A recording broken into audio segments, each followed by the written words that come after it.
time for the useless news. Useless news. Right here on the Big Dumb Fun Show. Venkman reporting. Good evening, everybody. My name is Venkman. This is the Useless News, heard only on the Big Dumb Fun Show, is always brought to you in part by Uncle Rusty's Pure Pork Salsa, and the other part brought to you by Gnurk's Beets. Nothing beats Gnurk's Beets. It's beans today. He's eating beans.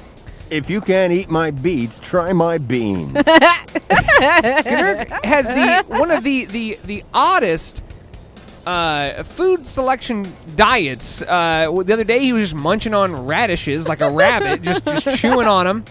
And now he is not. It's not beets. And the thing is, he doesn't. They're not even cooked. They're raw. And so all of a sudden you hear this weird crunch, and it's Gnurk eating on something. He told me random. that he spends his Thanksgiving dinner just eating pumpkin pie filling right out of the can. Ew. It is gross, and that's only after he dents it and tries to get it for a quarter at the Ew, Costco and drug. that's useless news. Yeah. That's how much we care. Absolutely. And I'm all by myself in a small room with a single light bulb on. And no BS. windows. You know you're going to be joining No Elliot TV Threat. converter. Elliot Threat, just like He's MLK. offered or threatened, you could say. He's threatened, like you're I going to guess be eating with me. you all can come to my family dinner on Wednesday. It's going to be crazy. They don't even have it on Thanksgiving. What is it with Here, these Indian people? We do everything the day before. Oh, I cannot another do it on useless Thursday. news. I'm sorry. We do it Wednesday night. Thursday day I go to Tyler's. Thursday night we go to the casino and eat buffet. And then we opened our store at midnight. Which casino? Well, I think we go to Maristar here. Hey, don't advertise the casino. You could have just given me a wink and a nod. asked me. You could have just said, like, oh my God. Are you doing any announcing this month at no, I'm not. Isle of Capri? And for useless news sake, I know this is so your thing. We can totally tell people to come at Dairy Queen at midnight. That's when we open at the Independence Center, and you can buy some ice cream. That is totally not useless news at all. It's important. Well, the backlash of the election, we're still feeling the effects. You know, Wall Street took a tumble the very last day. Took one of the steepest dips since he won the first time. So, economy does not look like it's on the recap. But more bad news in Gilbert, Arizona. A Mesa woman critically injured her husband after running over him with her SUV during an argument over the presidential election, according to police. Holly Solomon opposed Barack Obama, his re-election, and was upset that her husband did not vote. Apparently, her husband, the deciding vote. Her husband told investigators that she believed her family was going to face hardship if Obama was re-elected. Solomon chased her husband through the parking lot with her SUV, circled him as he took refuge behind a light pole, and eventually struck him as he tried to flee, according to police. So he didn't vote, or he voted for He did Romney? not vote. Oh, I see. The husband was pinned, but a non-vote might as well be a vote for Romney, according to Holly Solomon.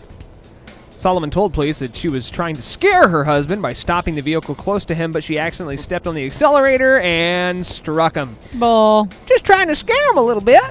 There were no chasing him to the pole. No signs that she was impaired, at least by alcohol. Turned out to be the light pole. She was booked. I'll see you at the polls. She was booked on an aggravated assault. She had no phone number, so we couldn't tell if she had a lawyer because we called. We could have 411 her name Great. and address. Have you ever had a fight that intense? No, I have not tried Really? to run over Tyler yet. Maybe in the future, but Yeah, never say never. But That could let happen. me tell you, I learned something that we might do. No, I'm not going to tell. Kama Sutra. No. A Texas man thought he was being charitable, but he ended up being a little too generous. Included in a pair of shoes to the Goodwill was his wife's life savings. That's right, keep it in your shoe. A Goodwill volunteer who was arranging recently donated items came across something stuck inside an old shoe, a wad of 33 $100 bills stuffed in a black loafer.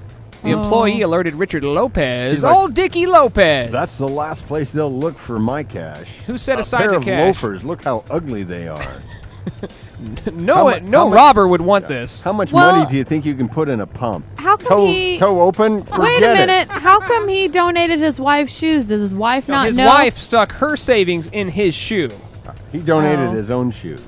I knew you'd never wear them. I got them for Christmas 25 years ago. They sat in that closet for years. Just collecting dust. I And can already hear the money. conversation. But they didn't have that conversation like, hey, I think I'm going to donate these shoes. What do you think, honey? This is where No, he probably just went and did it and showed up without the cash. This is where I can't believe the story. The employee alerted Richard Lopez, who set aside the cash for 7 days to see if somebody would claim it. We have policies here at Goodwill. We want to make sure we're doing the right thing. The Goodwill of the workers worked, according to the local news station. Hence what Goodwill stands for. Clarence Cope was at the store on the day the woman from Galveston came in to claim the cash, which she described in detail. She was so grateful, she was crying. She described 33 $100 bills in detail. They had Benjamin Franklin on the front. And they were kind of green. She and they explained had that her serial husband, codes. he'd not been They were aware a that the pair old of shoe. loafers. That's it. That'll do it. If you would have said anything else. I had to wait in line 3 days to tell this story. She explained that her husband had not been aware the old shoe had served a valuable purpose in the closet, more a piggy bank than pump. We're so happy that we were able to get the money to the right person, according to Cope. Now, my disagreement with this article would happen to be in the third paragraph, where it said the employee alerted Richard Lopez, who set the cash aside for 7 days. Have you been into a Goodwill lately? No. Yeah. The employees at the Goodwill I are think- usually working off some sort of a sentence. Have you seen this girl? Spoiled brat. We already talked about this. Yeah, That's new true. car. You think she's going to get used clothes? That's true. I, on the other hand, drive used cars. I mean, if I have a kid, I might do hand-me-downs, I, but on the other hand, have been in a Goodwill. Yes. And the employees at the Goodwill? Not necessarily criminals.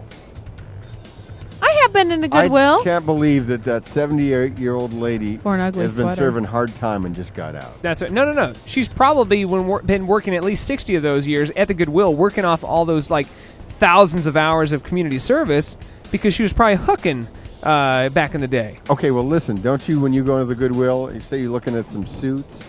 Yeah. Don't Can you- I don't- say- I do don't that you, often. Don't you check in the pockets? Yeah, in I do. case? You don't think they don't? Hey, think I'm not hey, reporting everything? I've been to a Goodwill. Have you? Yeah, I was looking for an ugly sweater for a Christmas party. Oh, okay. Thank So you. way to bring it around town that you're going to Goodwill as a joke, No, as a I joke, shop- as a mockery. no, I shop with coupons, so leave me alone. I'm a cheapskate. I shop at Macy's with coupons. You just can't get anything at Dillard's with a coupon. I only wait for Black Friday. No, heck no. I work on Black Friday, so shove it. Good Eric, how much time? We got time for one more story? About 54 seconds. 2 women and a man were arrested in Des Moines Friday night when they were caught allegedly It's Des Moines. Get it straight. stealing a taxidermied fox, a coyote bust, a bearskin, and other items from a burned-out restaurant. A Des Moines police report alleged that three suspects identified as Lorenzo Austin, Carolyn Lynn Loving, and Brianna Taylor Young were discovered around 11 p.m. Friday night loading items into a multicolored station wagon from a storage unit outside Montana Mike's restaurant. The restaurant was damaged in a fire and now is going to be renovated, according to police. A large storage unit containing restaurant decor and other items is currently located in the restaurant's By parking lot. multicolor, you mean the rainbow? Ooh. My name is Venkman. That is the Useless News on the Big Dumb Fun Show. Submit your own crap to the show. Useless News at BigDumbFunShow.com or Facebook.com/TheUselessNews. When I was just a lad, I went to Hebrew school. I learned about the Torah and the dietary rules. They taught me about the Pharaoh and a couple other fools. Thank God I'm a Jewish boy. Go and study, you'll have Torah, said my father to his son.